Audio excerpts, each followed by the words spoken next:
Primero vamos a hablar de la organización general del sistema nervioso. El sistema nervioso anatómicamente se organiza en el sistema nervioso central, que está compuesto por el cerebro y la médula espinal, y el sistema nervioso periférico, que está compuesto por vías aferentes y vías eferentes que surgen las vías aferentes en el sistema nervioso periférico y se dirigen al sistema nervioso central, y las vías eferentes que surgen del sistema nervioso central y o inervan directamente a los órganos blancos o hacen sinapsis con otras neuronas del sistema nervioso periférico, que son las que finalmente hacen sinapsis con los órganos blancos.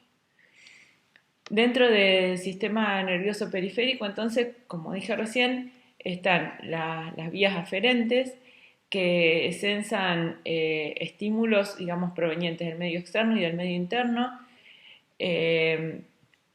y esas señales son sensadas, digamos, mediante receptores que son sensibles, como digamos su nombre indica, o a la fuerza, digamos, son mecanorreceptores o quimioreceptores, o a la luz o a la temperatura. Acá voy a hacer un punto porque les quería comentar que en el 2021 el Premio Nobel de Fisiología o Medicina fue otorgado a dos investigadores, ambos cuyos laboratorios están digamos, sus institutos están en California, en Estados Unidos, que trabajan precisamente con termorreceptores, quimioreceptores, quimioreceptores que también pueden operar como termorreceptores, y en particular uno de estos grupos trabaja con la función nocireceptor, o sea, se llaman nocireceptores cuando el estímulo, la señal a la cual son sensibles los mecanorreceptores, por esas neuronas en particular, generan una sensación de dolor. Entonces, por ejemplo, acá en realidad los premios Nobel ustedes saben que se dan después, no por un paper en particular, sino por toda una trayectoria y aportes a un tema en particular. Me pareció interesante hacerle mención a esto porque ambos grupos, los receptores que caracterizaron, que clonaron, que caracterizaron estructuralmente, tienen actividad iónica, o sea, son receptores, por ejemplo, estos que se llaman receptores de capsaicina, son receptores que son sensibles a la temperatura, o sea, pueden actuar como termorreceptores, y también digamos, producen la misma respuesta cuando se unen la capsaicina, que es el principio activo del picante, digamos, de los pimientos picantes.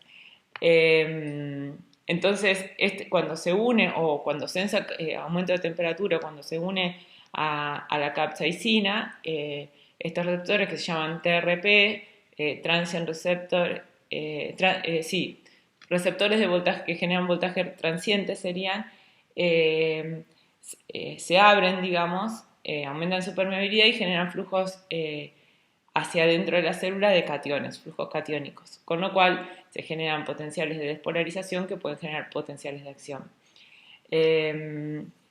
Fíjense que acá el mismo tipo de receptores, pero bueno, otras variantes de splicing las usan, por ejemplo, los murciélagos para sensar radiación infrarroja, y es la forma que tienen ellos de detectar organismos vivos en la oscuridad, digamos, sensando, y son el mismo variante de splicing del mismo tipo de receptores, estos que se llaman TRPV1. Y bueno, y este grupo que también contribuye aparte con la caracterización de estos canales, con mecanorreceptores asociados al tacto, que son estos que también generan corrientes iónicas ante estímulos mecánicos en este caso. Bueno, dada esa nota de color, bueno, entonces, digamos, las neuronas estas las hice así porque tienen estas fibras aferentes tienen una rama, digamos, que es la que contiene los receptores y es la que sensa los estímulos, que luego son integrados en el cuerpo celular y generan, digamos, potenciales de acción que van se dirigen hacia el sistema nervioso central y ahí hacen distintos tipos de sinapsis, ¿está bien? En cuanto entonces a las vías eferentes, que es a la que nos vamos a dedicar ahora, hay dos grandes ramas. La del sistema nervioso somático, que son las que inervan el músculo esquelético, y la del sistema nervioso autónomo, que son las que controlan las distintas funciones corporales. Entonces, como les dije, ahora vamos a hacer énfasis en estas ramas que serían las vías eferentes del sistema nervioso periférico. Y en particular vamos a focalizarnos un poco en el sistema nervioso autónomo.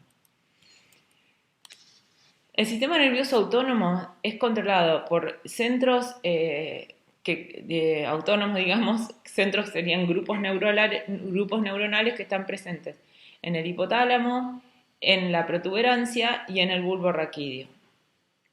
Estos centros neuronales reciben, digamos, aferencias tanto del sistema nervioso central como del sistema nervioso periférico, integran esa información y controlan luego la actividad de las neuronas del sistema nervioso autónomo en sus dos grandes ramas, simpático y parasimpático. Fíjense que acá les puse donde se encuentran los centros que controlan las distintas funciones también. La temperatura, por ejemplo, en el hipotálamo, el control cardiovascular y respiratorio en el bulbo raquídeo, el control de la inspiración en la protuberancia. Bueno, ¿cuáles son, digamos, las grandes diferencias como para distinguir, digamos, entre el sistema nervioso somático y el autónomo? Bueno, como les dije, el sistema nervioso somático contiene las motoneuronas que inervan el músculo esquelético.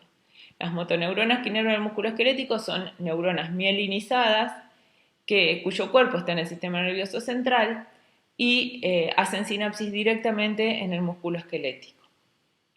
Son neuronas colinérgicas y los receptores sobre los que hacen sinapsis son receptores nicotínicos. El sistema nervioso autónomo tienen característica en común tanto el simpático como el parasimpático, que están organizados en dos neuronas, digamos, dispuestas en serie. Una primera neurona que tiene su cuerpo en el sistema nervioso central, que es la neurona preganglionar, que hace sinapsis en estructuras denominadas ganglios periféricos, con una segunda neurona, que es la fibra postganglionar, que es la que va a hacer sinapsis en el órgano o la glándula blanco. Y acá sí hay dos diferencias, digamos, grandes diferencias entre el simpático y el parasimpático, que es que la fibra preganglionar hace sinapsis con las postganglionar en el caso del sistema nervioso simpático, en ganglios paravertebrales o prevertebrales, que en todos los casos están alejados de las células blancas. En cambio, el sistema nervioso parasimpático hace sinapsis en lugares más cercanos a los órganos blancos. En cuanto a la función en general del sistema nervioso simpático y parasimpático, se dice que el sistema nervioso simpático regula las funciones de fight or flight, o sea, pelea o vuela. En castellano se dice lucha o fuga, o lucha o huida. Mientras que el parasimpático, en inglés se dice que controla las funciones de rest and digest, o sea, descansa y digiere. Estas son como clasificaciones muy generales como para pensar en la función más o menos de cada uno. Otra diferencia anatómica, digamos, esas son diferencias funcionales que después las vamos a ir viendo para cada función. Para cada función corporal. Otra diferencia anatómica que tienen el simpático y el parasimpático es que las fibras preganglionares del simpático se originan, o sea, los cuerpos neuronales de las fibras del simpático, bueno, se encuentran en la zona columbar, mientras que las neuronas del parasimpático surgen a partir de la zona craneal y la zona sacra de la médula espinal. Ahora vamos a ver más o menos qué es lo que ocurre en los ganglios periféricos para el sistema nervioso simpático y para el sistema nervioso parasimpático. En todos los casos, tanto para el simpático como para el parasimpático, las sinapsis ganglionares son mediadas por acetilcolina que se unen a receptores nicotínicos de las fibras postganglionares. Fíjense que tanto para el simpático como para el parasimpático, en ese caso el neurotransmisor es el mismo y los principales receptores involucrados son los mismos que son los nicotínicos. Acá haríamos zoom, digamos, en una sinapsis ganglionar. Como dije recién, la neurona preganglionar, cuando llega al potencial de acción, libera acetilcolina como neurotransmisor, cuya principal, digamos, cuya función troncal es unirse a los receptores nicotínicos en la neurona postganglionar y, como mencionamos hoy, la unión de acetilcolina genera corrientes netas de entradas de cationes, también de sodio en particular. Con lo cual se generan potenciales posinápticos excitatorias rápidos. También se une la acetilcolina, se genera la corriente de entrada catiónica. Pero aparte, la acetilcolina puede unirse también a receptores muscarínicos, en el caso de las neuronas postganglionares que los contienen, de las neuronas postganglionares, que pueden generar o bien PEPs, o sea, potenciales excitatorios posinápticos, que en general estos se asocian a receptores M1, para los cuales la unión de acetilcolina genera inhibición de canales de potasio, o pueden generar potenciales inhibitorios postsinápticos por unión a receptores M2, cuya unión a acetilcolina genera hiperpolarización de la membrana. Por otro lado, la acetilcolina también se puede unir a neuronas que se encuentran, digamos, son neuronas más pequeñas, un tipo de neuronas más pequeñas que se encuentran en los ganglios, que tengan receptores para acetilcolina y que como resultado, estas en particular, las denominadas CIF, contienen alta cantidad de catecolaminas. Y ante la unión de acetilcolina a sus receptores M2, liberan o noradrenalina o dopamina que interaccionan con sus receptores en las células postganglionares y generan también potenciales inhibitorios postsinápticos. Fíjense que en todos los casos, acá puse que son más tardíos. ¿Por qué? Porque todos estos receptores, recuerden que son receptores asociados a proteínas G, con lo cual el efecto sobre el potencial de membrana, la señalización para llegar al efecto final, demora más tiempo que cuando se unen a los receptores nicotínicos, la acetilcolina, que son directamente canales iónicos. Aparte, también las neuronas preganglionales pueden liberar neuropéptidos como somatostatina, por ejemplo. Dependiendo del tipo de neurona preganglionar, va a liberar un neuropéptido diferente. Y volviendo a esta diapositiva que describe en forma general, digamos, el sistema nervioso autónomo, así como dijimos que todas las fibras preganglionares, tanto del simpático como del parasimpático, usan acetilcolina como neurotransmisor y que su principal efecto es mediado por receptores nicotínicos de las fibras postganglionares, las fibras postganglionares del sistema nervioso simpático usan principalmente noradrenalina como neurotransmisor, que puede unirse a receptores de tipo alfa o beta ubicados en las distintas células blancas. De todos modos, hay algunas excepciones, digamos, en cual el neurotransmisor de las fibras postganglionares es acetilcolina, como es lo que ocurre en las glándulas sudoríparas. En este caso, los receptores son muscarínicos. En las fibras postganglionares del sistema nervioso parasimpático usan en todos los casos acetilcolina como neurotransmisor principal. Y al igual que en el caso de estas excepciones del simpático que usan acetilcolina, siempre los receptores en las células blancas de las fibras postganglionares son receptores muscarínicos. Bueno, y esto es como un panorama general de aspectos que van a ir viendo después cuando estudiemos las distintas funciones corporales. Pero bueno, esto sería como ampliado la diapositiva anterior. Fíjense como acá se ve perfectamente que los cuerpos de las neuronas del sistema nervioso simpático, fíjense este sistema nervioso simpático, se encuentran en las regiones toracolumbar de la médula espinal, mientras que los del sistema nervioso parasimpático se encuentran en la región craneal y sacra.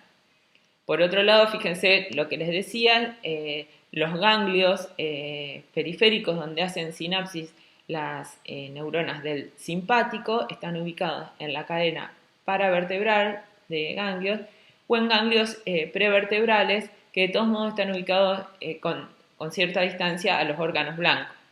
Un caso particular acá es la médula adrenal, fíjense que está acá, la cual se comporta como un ganglio periférico del sistema nervioso simpático en el sentido de que recibe directamente una neurona preganglionar que hace sinapsis en la médula adrenal. Por supuesto es una sinapsis mediada por acetilcolina porque esta es una fibra preganglionar, y en respuesta a la estimulación con acetilcolina la médula adrenal libera adrenalina mayoritariamente y en menor medida noradrenalina directamente a la circulación. Y bueno, algunas otras particularidades del parasimpático, fíjense como ni siquiera ven capaz ustedes si no miran con cuidado, que los ganglios del sistema nervioso parasimpático están directamente sobre los órganos blancos. Estarían acá, por ejemplo, acá, ¿está bien? Y entonces las neuronas postganglionares son mucho más cortas. Un alto número, la mayor cantidad de las fibras eferentes del sistema nervioso simpático pasan, digamos, a la periferia a través del nervio vago. Y de ahí inervan los distintos órganos blancos. El nervio vago también tiene aferencias, ¿está bien?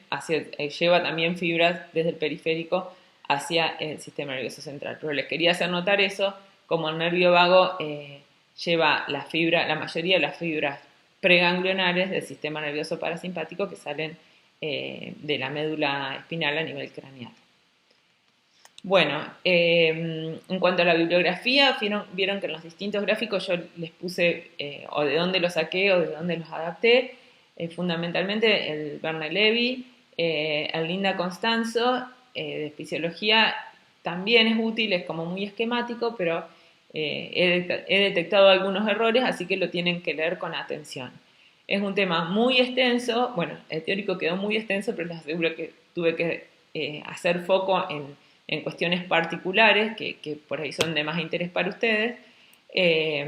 Así que bueno, por ahí para estudiar este tema focalícense en los distintos aspectos que fuimos dando en la teoría.